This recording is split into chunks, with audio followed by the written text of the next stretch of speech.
uşaklarını yaptıkları emperyalist ve siyonistlerin çıkarları uğruna İslam ümmetinin hasretle, özlemle uğruna zindanları mesken edindikleri, hicretleri ve şehadetleri göze aldığı İslam baharını kışa çeviremeyecekler.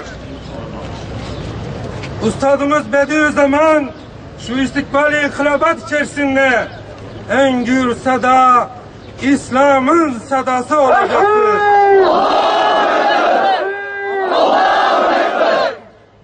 Aziz Müslümanlar, burada sizin huzurunuzda Türkiye'de ve diğer İslam ülkesi yöneticilerine sesleniyoruz. Özellikle Başbakan'a burada sesleniyoruz. Sakın ha bu darbecileri tanımayasın. Sakın ha bu darbecilerin başa getirdiği Mansur'un elini tutmayasın. Yoksa hem kendine hem de bütün Müslümanlara büyük bir ihanet etmiş olacaksınız. Bizler dün nasıl size dik dur, diren, eğilme dedikse Mursiye'de diyoruz.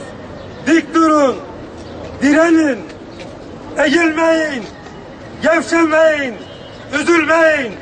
Zafer sizindir. Mısır'da yapılan darbe ile çoğunluğun azınlığa rağm olması istenmektedir. Mısır'ı tartışmalara sürükleme riski içeren ve halkın özgür iradesine yönelik bu faşist girişim sadece Mısır'ın değil, bölgenin de dengelerinin bozulmasına kapı aralayacak sonuçlara gebedir. Bu nedenle halk tarafından göreve getirilen Mısır'ın sivil yönetiminin görevine devam etmesini sağlayacak bölgesel ve küresel nitelikteki bütün baskı araçları devreye sokulmalı ve darbe en kısa sürede sona erdirilmelidir.